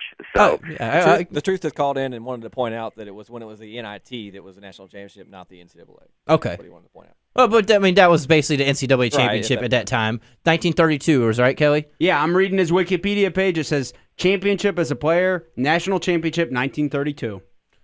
Hank, I know you're an NBA guy. What are your thoughts about this playoffs? We're down to the 4 here. We got the Thunder and Spurs, and obviously the Celtics, the Heat tonight. Oh yeah. I mean, I'd like to see LeBron get his ring. I'm a LeBron fan. I know that's not too popular these days anymore, but he's I just like LeBron. I think he gets way too much criticism, and not enough highlight reel for what he's done and the player that he's been. I think he just kind of needs to get that ring and shut everybody up. But the Spurs are going to be tough to beat, with Duncan in the middle, things like that. But it looks like Oklahoma is brought, to at least make it competitive. But their home court is such an advantage. I just don't know if they'll be able to get one in San Antonio, and I think San Antonio can get one there in Oklahoma City. And they don't have to. San Antonio has home court advantage, don't they? Yeah, they do, but I could see, I just think it would be hard for, I think if Oklahoma could steal, the next game, I think it becomes very, very interesting because then you put more pressure on the Spurs to have to win one in Oklahoma City. But yeah, I think if it goes to 7 games, there's no question, that the Spurs will take that. I just think Oklahoma City is really another year or two away, and maybe, one more piece off the bench. Hank, we love you calling in. I've said multiple times, I think, on the air, you know more basketball than I know. As far as people I know, you may know the most. What are you thinking about the current situation of the Louisville roster? Do you have any thoughts on that? I don't know how I feel about it. I want the best players on the Louisville team. Montrezl Harrell looks like we may be getting ready to sign him. What are your feelings on that, Hank? Oh, yeah, just make it work. Make it work. You don't know. I don't even know enough about the inner workings of how the scholarship. I know people have brought up that said, if some of the kids have strong enough grades, you can move them over to academic scholarship. And there's so many wealthy people around the Louisville program. What is to say that, a guy can't step in and create a scholarship for somebody that's already on the team if they're worth that. They wouldn't be recruiting the kid. They wouldn't be putting the work and the effort, if there wasn't a possibility, because you need to be putting that work and effort towards another kid. So I think, they'll make it work. And he's a beast. He's a flat-out beast. He'd be a great backup to Bohannon. Hank, we really appreciate you calling in. Love it when you call in and bring your infinite basketball wisdom to us. Thanks so much for calling in. No problem, guys. Y'all have a good show. Got one more point here. Sure. Hello? Go ahead. Oh yeah, just something y'all want to talk about. I've been thinking about this too. Wanted to bring it to y'all's attention. Cal losing out on some of these recent guys. I actually see that as a good thing. I've been kind of thinking about it, and I think that it shows that he actually took a break. Yeah. That maybe not getting Shabazz, I think, was up in the air, but Anthony Bennett, the kid that's going to Duke, I think that actually it showed that he's enjoying this. And that Kentucky's going to at least get, I say, another 7 years out of him. 7 years. So I think it's good for the program. Come on. Yeah, well, we appreciate that call. Hey, I would have to totally agree with you. Yeah, him going in every year in, year out, getting the top talent number one class. I won't say it's boring to him or getting old to him, but maybe it brings a little challenge of getting. He didn't get Bennett. He didn't get Emil Jefferson. I'm not saying it's. I don't care. We're see out to number 2 class, Danielle. What do you got to say? You look confused. I just feel like this is like some lame justification for like, oh, we didn't get what we wanted. Well, I'm glad Cal took a vacation. I'm glad he's taking it easy. Do we want him to take it easy? What if he really likes vacation? He just keeps taking Danielle, vacation. the new KentuckySports.co, taking a shot at Hank, the old KentuckySports.co No, I'm not. No, guy. it's not necessarily that I disagree. I'm just saying I just feel like it's one of those lame excuses that agree. like U of L fans make when they don't get something. Like, well, Patino. Like that's what it sounds like to me. But it's fine. I don't necessarily disagree with it, but it's just to me that's what it sounds like. It's your own opinion, and to me, everybody's got their own opinion. To me, I'm just like, you can't get them all. You can't worry about it. Mm-hmm. The end. Stop worrying about it. Go on to the next one. Let's find out from our next caller, Ed. You there, Ed? Yeah, I'm there. How you doing this morning? How y'all doing? Oh, we're doing Pretty great. Good. 3 quick things. As far as Cal losing on some players, we don't know how much he really lost on them because he makes sure that they actually will fit in with everybody else. And let's face it, the kid from that ended up going to UNLV, Bennett. Yes. His top 2 were Florida and Kentucky all along. Then all of a sudden at the end they're both out. There's a reason for that. And any top 10 list that has Patino ahead of Rupp is not a list. That's just something for the toilet. Rupp is what made Kentucky basketball. And that is so far, and not to mention the 4 championships, that is so far ahead of Patino. It's ludicrous. Yeah, I can't really argue with that. That's a matter of opinion. I can't argue with that. It's Rupp Arena that they just won the national championship in. Then why, Kelly, did you put Patino ahead of Rupp? Because we were alive for it, and you know it better, and you know the feeling of having Patino here, and then that's it. And one other quick thing. Can you imagine if Cal was doing what Rick's doing right now, kicking guys off the team to bring in other kids? The national sports writers, 636, would be going absolutely insane with the swap shire, and now then here he is going to bring in, 2 or 3 more kids that he doesn't have room for. I don't blame Rick. Rick's got to do something to keep up, but you just don't kick off kids like that. And like I said, if Cal did this, it would be a national story. I completely agree All right, with guys, you. Y'all have a great day. Thanks for calling, Ed. I'm going to hit on his points here real quick. On the Cal party thing, Danielle, you agreed with the national media? Oh, it would be. It's amazing what some schools can get away with. It's just, I mean, it's funny. Louisville can do it. I'm not saying they got to do what they've got to do. But I'm just saying it doesn't look good. And if it were Kentucky, it would be everywhere. And then Kentucky is, Louisville fan Kelly. Kicking off kids that need scholarships. Are you asking my opinion? So that they can win. I'm not your opinion of what he said, what Ed just said. I'm going to revert back to of course, it's a conspiracy. Everybody's out to get Kentucky. If Cal was doing it, he'd be getting all the negative publicity. It would be just That's another how way. it works. My sarcastic answer is what I'm giving. I know. I'm going to revert back to we're Kentucky. We are America basketball. We're in the spotlight better than everybody else. And they come after us. Sorry, little brother, you're not there. We got to take a break. This is the Weekend Sports Buzz.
Welcome back to the Weekend Sports Buzz on 1450 AM. Don't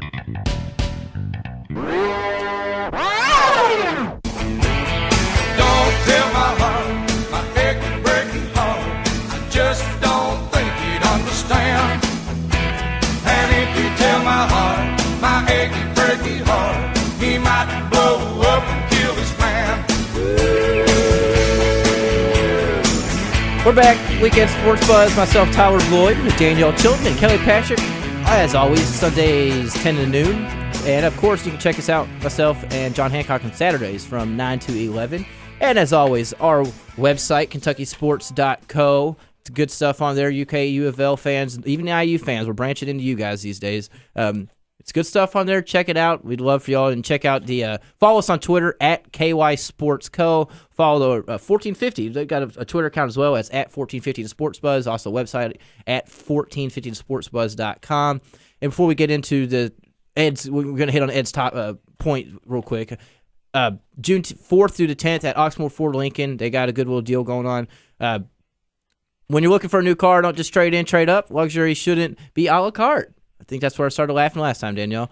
Test drive the new Lincoln MKZ at Oxmoor Lincoln any weekday. Tell them you heard it on 1450 The Sports Buzz, and you'll get a free lunch for two at Vincino's restaurant. Vincenzo's. Is it Vincenzo's? Yeah, it's a very nice restaurant downtown. I've been there. I thought it was Vincenzo's. Vincenzo's. You thought it was what? Vincino's. Putting that 25 ACT score to work. I didn't see an H behind the C, so yeah, sorry, it's guys. Italian. I'm not Italian. I'm fluent in Croatian, but not Italian.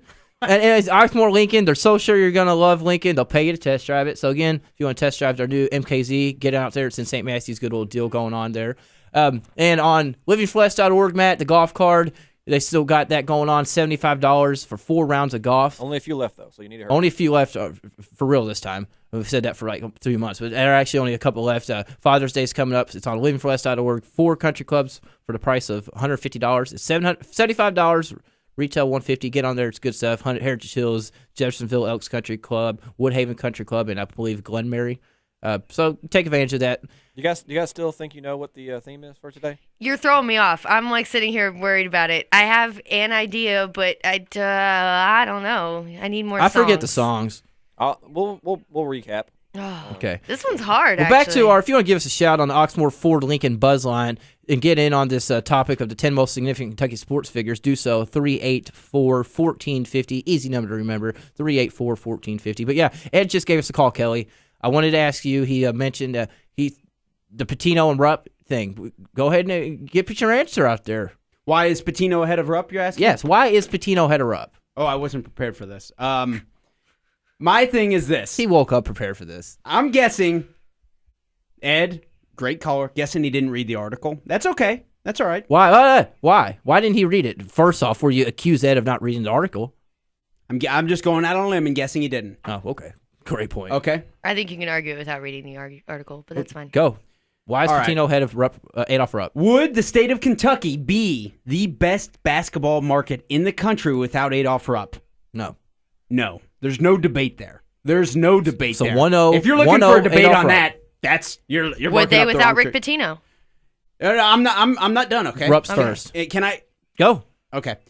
Now, the hatred between Louisville and Kentucky right now is at an all-time high. Will you debate that? No, it was at an all-time high with Joe B. and Denny. So no, go.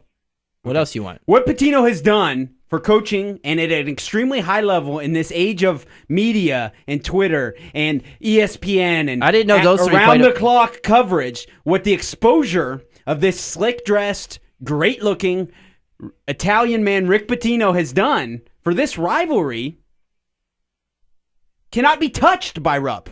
Okay, so your point is invalid totally. Now, you just made no point of why Pitino should be ahead of Rupp at all. I'm going to make my point. No, let me go. No, I wasn't done, Tyler. You're done. 6 Final Fours for Rick Pitino. That's awesome. And actually, it's only 5 in the state. So 5, you're wrong there. I never said 6 in the state. I'm reading right here. It doesn't say 6 in the state. This is Kentucky based. No, it's not. The title of it is Top 10 Most Significant Kentucky Sports Figures. Where does it say? Well, in that case, Cal Poly's got a couple more Final Fours on the belt. He does. Okay. Other than they've been vacated. Okay, we were talking about but back to it. Adolph Rupp, 4 national championships How many does Pitino have? One NIT championship for Adolph Rupp when it was big time versus Pitino's NIT when it's no cool. Mm-hmm. Rick Pitino, 6 Final Fours. Adolph Rupp, right here. He's got 6 Final Fours. Mm-hmm. Why is he not ahead of him? He I was explaining that. Why? No, you weren't. You kept talking about his suit and it's ESPN and Twitter. Because what he's done for the rivalry is unprecedented from what Rupp did. Rupp got the ball rolling. There's no denying that. What Pitino has done for the rebirth of the Kentucky program and now coaching Louisville at a very high elite level in this age of around-the-clock coverage, there's no comparison. Okay, people in some random state in America know who Rick Pitino is. There is no comparison as far as the exposure. I'm not saying that Pitino should necessarily be ahead of. So you're saying Rupp loses out because he was in a different time? Yes. That makes no sense. And right now we're going to put him above no because Rick Pitino, we've been alive for Rick Pitino and we experienced it. Somewhat, yes. What's the definition of the article? What's the I guess list? 1956 Paul Horning is not a different time as well. What is this is the state of Kentucky. We didn't ratify Kentucky in 2000. It's like the most valuable player list in the NBA or NFL. This list is called 10 most significant Kentucky sports figures. The significant part is a debatable issue. All I'm saying is that what Pitino has done for the exposure and the significance of sports in the state of Kentucky, you can make a case it's better than Rupp. I disagree totally.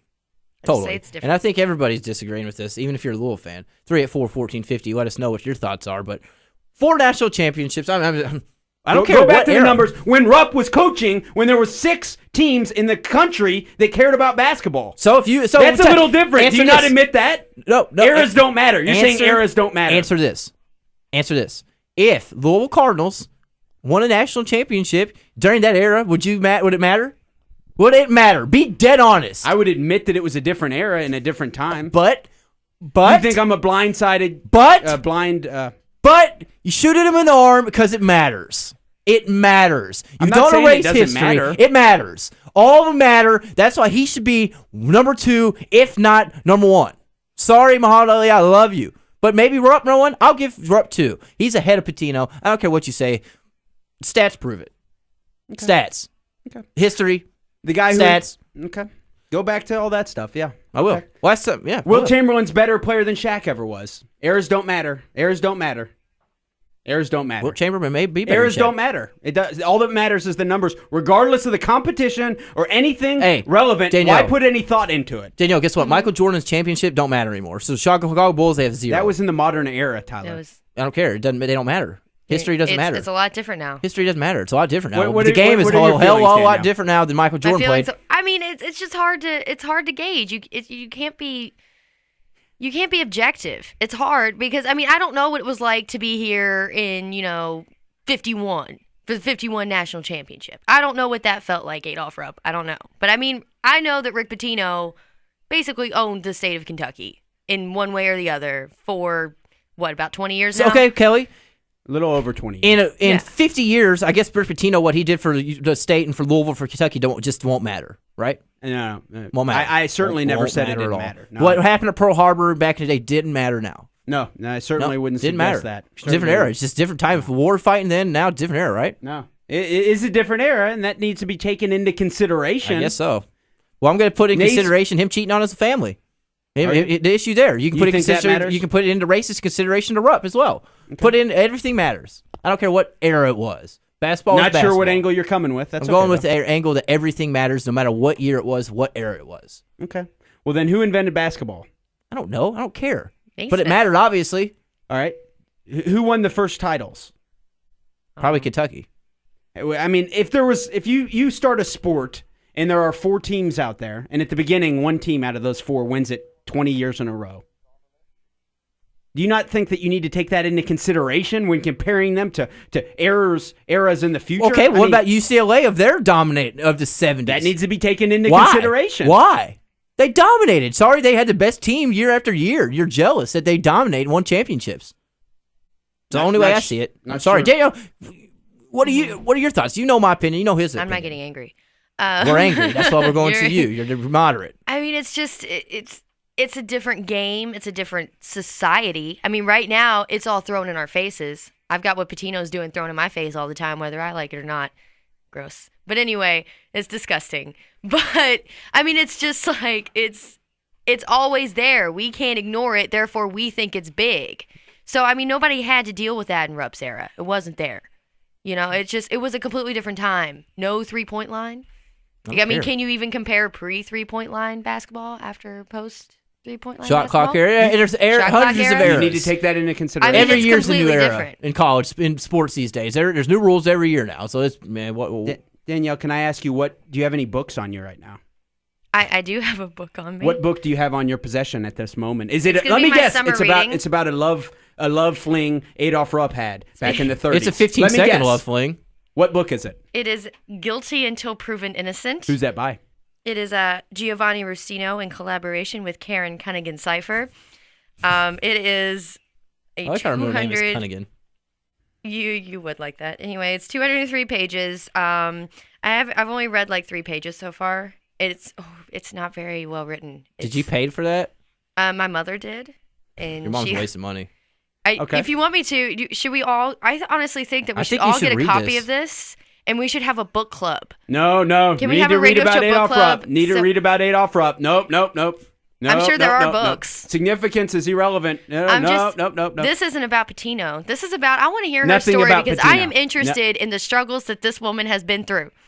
Okay, You this would- isn't about Patino. you would read it Where's even she if the on the list? Patino Where is thing- Karen Cipher on that list? Is what I'd I say. noticed Daniel, good new list we're going to start. It might be this week or next week. We'll have it out. Top 10 most controversial people in Kentucky history in sports figures. She's not a figure, but she has to do with a lot of stuff. Not saying she's going to make it, but that's a good list. You can just Patino might be number one on that. Let's do controversial sports figures. In general. Adolph Rupp's going to be on there. Rick Pitino's going to Calipari be on might there. actually be on Calipari's there. going to be on there. Joey Hall's going to be on there. Jenny Crum's going to be on there. Everybody's going to be on there. Adolph Rupp will be on there. Adolph Rupp. Butch Beard.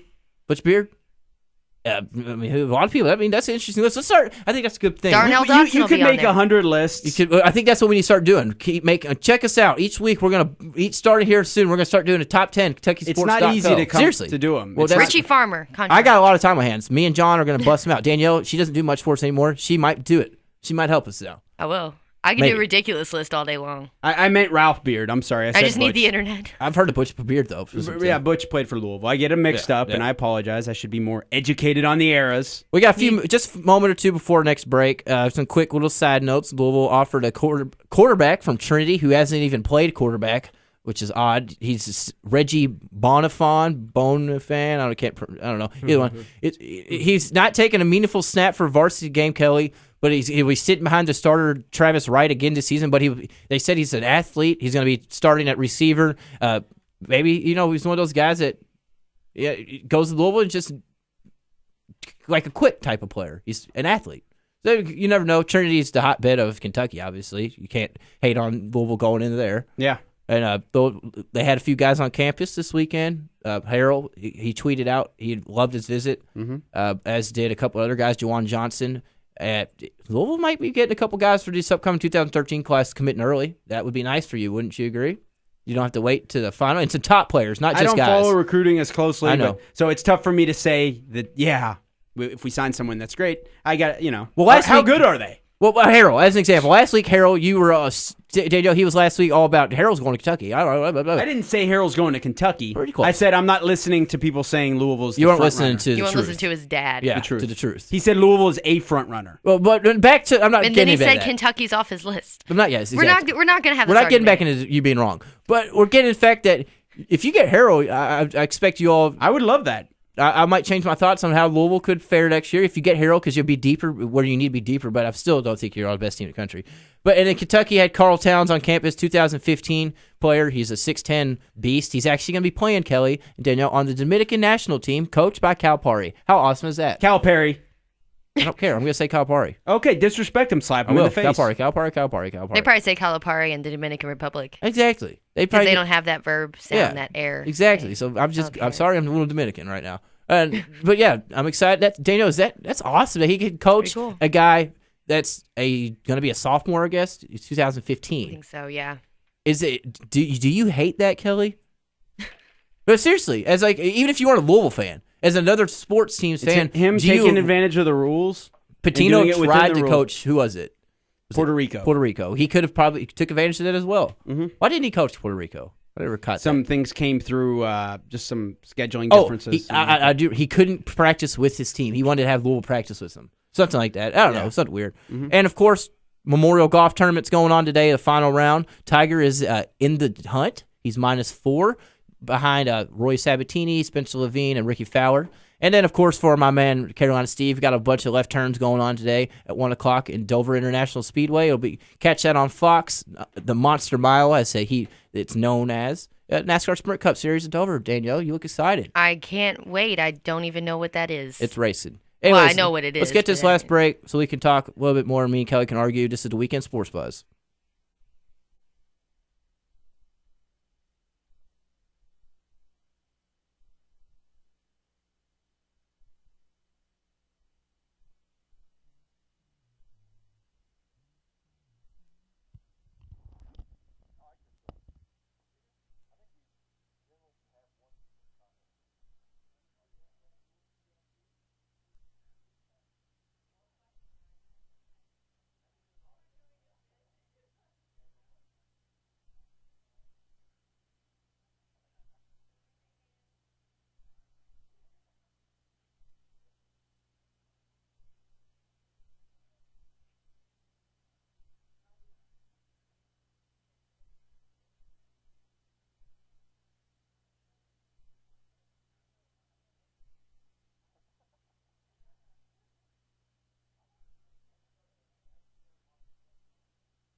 Welcome back to the Weekend Sports Buzz on 1450 AM.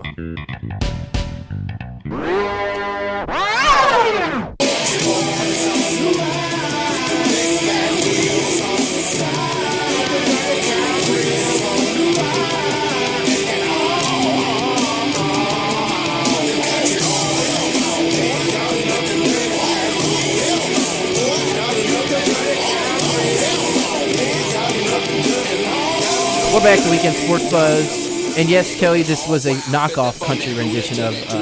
Oh wait, no, I'm thinking of. What is this? This is All Nah from Nappy Roots, just a different version. Kind of throws off the theme to me. Do you know who does this? That was Nappy Roots, but somebody just made it into a rock version. Oh. Probably that wasn't the actual version, but yeah, I like the song. One of our buddies is actually in that video. I know it. I totally know the theme. Oh, we are in the last segment too, aren't we? Matt, we are in the last segment. Kelly, we're in the last segment here, so it's time for you. I don't have a pen. You don't need one. You can Here, just. I'll write it down. Yeah, she's writing hers down now. I don't know. I don't know at all. Give me this. I'll be the judge because I don't know. I'll guess, Matt, that this is all knockoff rendition music. Here. Oh wait, did I just take this? Kelly, I got her answer. What is your answer? Recap? What? You guys need a recap, or do you think you pretty much have it? I know it. I know it. You want to put in your answer, Kelly? Here's a pen. Kelly, speak. I'm thinking. Am I allowed to think? Oh, okay. Well, yeah. If I you don't know got what's this. going on, we're attempting to pick the theme music of the day. I'm right on it. Danielle's answer is right here. That's a good answer. That's and correct. You're definitely correct. Kelly's writing it down and handing me his entry as we speak. Matt, what is the answer? Actually, I guess I should tell their answers. And they both said the same thing. Are you serious? I had it first. They're all from Kentucky. That is correct. So I was right about My Morning Jacket. Back-to-back weeks were tied. My Morning Jacket was formed in Louisville. Well, yeah, I know it. So I didn't know if that was My Morning Jacket or not. I thought it was. Yeah. Okay. Good job. Yeah. You guys are good at this. I'm not. That's why I'm just the mediator, whatever you want to call it. I'm undefeated. No, Thank you, Tyler, for telling me that was Nappy Roots who did that last one. Even though honestly- it didn't Oh, sound like it. wow. I gave you. Well, I here's the got. thing. I know a little bit. If it were the real Aw Nah song, I wouldn't have any problems. But it was just like yelling, and I was like, I don't know what this is. I was afraid it was going to be too easy. Once you do Nappy Roots and you do John Michael Montgomery, and then you go to Backstreet Boys. Wasn't Billy Ray Cyrus in there? Backstreet Boys. Billy Oh, Ray. that one dude. That one guy's What's from, his name, Danielle? Flatwoods. What? Who's the Backstreet dude from Kentucky? There are two of them. There's two? Brian Luttrell and Joey Heaven. Fatone? What's his face? The old one. Was it a Joey dude? Joey Fatone is he from New York, and he was in NSYNC. I also had He's the in only one Q, that I know by Dwight name. Yoakam. Dwight That I Yoakam. didn't get to play. Oh, that would have been good. And I had Winona Judd that I didn't get to play. Thank God you didn't play that one. Why didn't you have what's her face? My favorite lady that I can't remember her name because I'm sleepy. Her. Let's do her the too. final But segment who's, of Kelly singing. Loretta Lynn. You should have done Loretta Lynn. I Guys, thought about that, we had but, a birthday or had two too much today. country in there. Nothing special. Anderson Cooper, great birthday, 45 years my old. future husband. And we have a tennis star, Rafael Nadal. Oh, How old is Rafael Winona Nadal? so many future Not very husbands. old. I'm going to say He he's is 28. He is 25. He's 26. He's 26, and he's 26 years. I mean, that's the way tennis people roll, though. You have to be young to dominate these days. What is this, Matt? Winona, man. Winona Judd. That's why I said you should have played it. I don't know music. That's what I'm saying. Let's get into the final segment here. What do you want to talk about? NBA. Well, NBA's going on. Sure. We've got to. It's been a fun show. We haven't really been able to get around too much. Yeah, but we haven't covered the NBA. what we prefer, we want the callers to call in and put their input in. And if you want to do so in the next 10 minutes, 384-1450 on the Oxmoor Ford Lincoln Buzz line. NBA, we had the game last night. Thunder beat the Spurs 109-103. That's even a series at 2-2. Neither of you watched it. I did not. No, I was I watching caught hockey. some of it. Did you? What were your? Was it a good game? What you saw? Was it interesting? I didn't see any of it. I'm not going to tell you I did. I'm not going to be one of those people that I didn't see it, so I can't tell you anything about it. I want to hear more about those people who claim. Well, I don't want to call you out by names right now, but I might do a blog post about it to you all later. Who is it? No, shut up. Seriously, Your mom would not approve of you telling me to shut up on the air. You are very rude. I don't. Yeah, sometimes. it's okay. Everybody's She just rude. told you you're mean, didn't she? She did. She did. She's correct. How do you feel about that? Oh, she raised me, so it must be her fault. My thoughts on the series overall. Tyler's mom, please call in. Please call in and straighten out your errands, son. If I look up and the whiteboard that says Sherry, I'm about leaving. Yeah, for real. Thunder 109, Spurs 103, 2-2, Kelly. This series turned into a series. Spurs won 10 straight playoff games in a row. 20. playoff games in a row. And now they're the worst. And now now they're the worst. Now they've just fallen off the cliff. They're done. Not true. No, now, not at all. if this were the Heat, they would be saying that. Yes, they would. They Danielle. would, Be and great then it's point. not fair. I did Not not fair sense at your all. sarcasm. That's true. I didn't either. They lose 2 games to the That's a good Pacers. call. The Heat collapse. Where's LeBron exactly with what the happened. MVP? Like, it's so terrible. I'm just so over it. It's So I want the Heat to win every game It's from now on, just to ESPN. get It's them to all it shut is. up. It's ESPN. That's what they do. It's national ESPN media. I'm sorry. I'm not sorry. They have We're with 4 Yahoo. I'm story not sorry. guys. That's why I'm proud to be affiliated with Yahoo. the number one sports radio. The number one sports website in the world, Yahoo Sports. Yep, exactly. Not ESPN. ESPN seriously blows everything up, and that's what everybody watches. I watch it. You watch it. We all watch it, and that's what. I don't right now because I don't have cable. You're not gonna listen to them because everybody knows they're just a bunch of randoms as well. But yeah, they just blow things up, and I hate it. But the Thunder Spurs series is gonna be great. No, a road team has not won yet. The series is tied 2-2. Yep, that's right. Which is about usually what happens when it comes down to these final playoffs. The other side of thing, you got I actually like the Thunder. They fight. They are a Thunder true fight. team. They got a lot of grit to them. I like the Thunder a lot. But the Spurs, you can't hate the Spurs. They're talking about fighters, a bunch of old guys going out there and just handling. Tony Parker playing out of his ass. Manu Ginobili playing great. Tim Duncan, the old man, playing like he's 25 again. Could you imagine a Spurs-Celtics final? It would be like the oldest final ever. That's true. They'd immediately go into the nursing home. I think that right would be a after. great. I think that would be. I a hope good it happens. basketball That's what final. I'm pulling for. Me too. Although I not. do respect yours and Hank. Hank went out on a limb and said he's a LeBron supporter. Me too. I've said it since day one. I'm a LeBron guy. I love You him. both are? I love him. I'm a LeBron I'm not guy. going to say I'm a LeBron supporter, but I respect that you guys go out on a limb and kind of go against. I mean, it's, who inspired my glasses? LeBron did? Mm-hmm. Wow. I wanted LeBron glasses because he looks so good in them. Those are actually KD glasses. He well, started KD the trend does first. too, but I'm just saying I like them the best. My mom on actually just LeBron. texted me and said I'm evicted from the house. That's probably for the best. And then obviously Danielle, I think that I'm still saying the Heat are going to win. I want to see the Boston and the Spurs because of that battle. I'd like to see that too. That'd be awesome. I want Heat Thunder. It'll be exciting. If you got excitement versus excitement, either of those series would be great. Those are That'll two be options. so much fun to watch. One option really kind of gives us a glimpse into the next 10 years of the NBA, whereas one gives us a glimpse backward. What's leaving the NBA? It's a retroactive look at the history of NBA greats. Who's going to win that series? Which one? 2-2. Now it's 2-2 Thunder Spurs. Obviously, Kelly, you said it earlier in the show, Spurs, they do have the home court advantage. Is it the Spurs? I'm picking the Spurs still. Sticking Danielle, with the Spurs. you going with the Thunder? Going with Thunder. I think they're going to fight back. Good. I'm going to say it. I hate to say it, too. I'm going to go with the Thunder. I hate to say it. I love the Thunder. I think they're I cheer. the fight. I'm not like a Thunder fan by any means, but I find myself getting excited when I watch There's the been Thunder. a lot of random Facebook Thunder fans lately. It's like, I'm not a goodness. fan. Bandwagon. The excitement. I hate. That's the only thing I can say I hate is bandwagon fans. I agree. I hate you. Shouldn't you just be excited that people Yankees are getting fans exciting in about a Kentucky, sport? you're bandwagon. Lakers fans in Kentucky, you're a bandwagon. Unless you moved from LA or maybe California or maybe New York, you're a bandwagon. You're straight bandwagon. I'll say my favorite teams are the Pacers, the Reds, Louisville, the Bengals. You're living in denial your whole life. So naturally, I am a fan. Okay with going along with that argument. But I'll say this. If someone becomes a Yankees fan when they won it in 96 or whatever, okay, and they stick with that team, they better tell me the roster. Then they can make a case for that. Tell me the starting roster. roster. If they stick with that team through thick and thin, that's fine. They can make, and you agree with that. I will agree with you. Okay. If you're jumping on and off, what are your feelings, Danielle? Then I have a problem with that. I completely agree with you. I don't mind. I mean, it's one thing to be. I just think it's exciting when people get excited about a sport that normally they don't get excited about. Oh, I agree. Whatever makes them do that, whether it's a team that's good or a player that's good, I think that you should just take. What are you going to people who are excited about the Triple Crown because of about horse racing? Because are they bandwagon fans? Because Tyler's a bandwagon. I'll have another fan. I think everybody's bandwagon horse fans. If you're not a true horse shouldn't you just person. be excited Sorry. that people are getting excited? I don't count that as bandwagon when it comes to horses. I think it is. I think that you're Why? a Because you poser. jumped on a horse. You jumped on a new horse once every year. There's a new crop of 3-year-olds. You're bandwagon. Sorry, I'm still a Sea Hero fan. 1993. That was a good horse. You can only have one favorite horse, Tyler. Sea Hero, my favorite.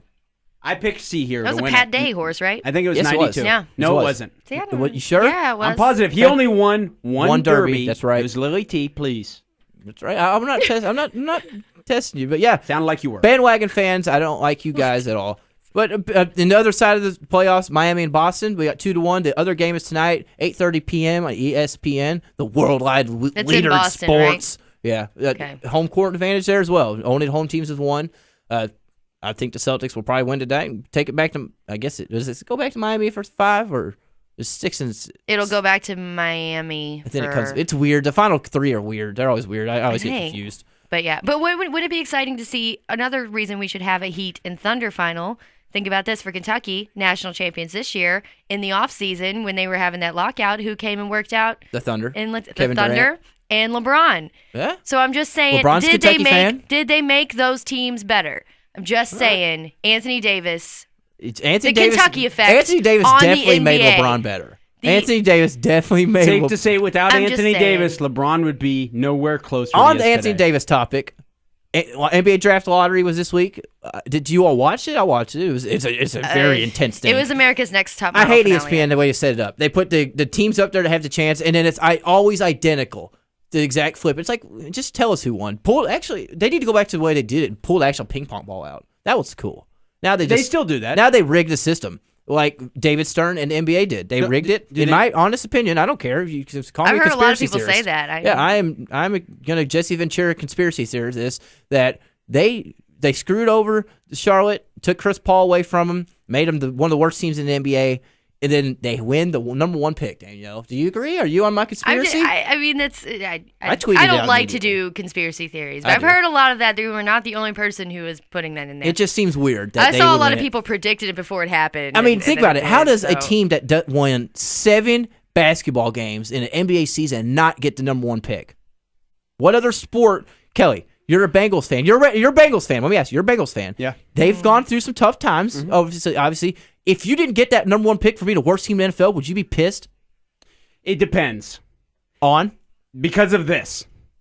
What I hate more than that. You hate it. Is the concept that a team will start throwing games at the end of the year, and that'll affect the playoff hunt. It's and true. the only way to get around that is by instituting what the NBA has done, where it says, go throw your games. You're not guaranteed to get the number 1 pick, even if you're the worst team in the history of the NBA. It's a good point. That's why. That's a good point, but if you want to throw games and look dumb, but that's your choice. You still deserve the number 1 pick. I'm sorry, your team's going to be horrible again this year. Not one player in this draft will change the Bobcats, other than Anthony Davis. I'm sorry, Michael. Oh, they got it, though. I mean, so other than not one player in the draft can change the Bobcats like Davis is what I meant. So what that tells future NBA teams is if the Bobcats were throwing games this year, what was the name? Paul Silas? Is that the coach? Yes. Okay. If Paul Silas was throwing games per instruction from the owner, maybe, he's got egg on his face. Yeah. I don't think he was, but that tells future teams not to do that. So they are getting around. I mean, that's the point of it. That's why they do it. I can't disagree, but I just think I think if you're the worst team in the league, you should get that number 1 pick. I don't care. It's just my opinion. It's your opinion. You have to live on an honor system that we just can't do in the modern era. So if I was convinced Anthony Davis was the number 1 guy, the franchise guy, then I would be cheering for my team to lose at the end of this past season. And is there something wrong with that? We have just a minute left. Both your opinion. Is Anthony Davis a New Orleans Hornets game changer? Will they turn the tide now, Danielle? It's hard to say. In the next couple of years. I'm not saying the first year. Next couple of years. He's going to have to get bigger. He's going to have to bulk up. And it's just there's so many factors that go into becoming a good team Kelly? With a good guy. Will hard Anthony to Davis say. change the landscape of the Hornets? Quick. We're running out of time. Yes. No question. Yes. Okay. He's Tim Duncan with more athleticism. Okay. Not quite as polished, but yes. Thank you very much for tuning in. It's been a great show. A little heated. It's been a party. Excellent show. A little heated. A little too much coffee, maybe. Sad it's over. But, it was a good show. We look forward to seeing you next week. Thanks for tuning in to the Weekend Sports Buzz.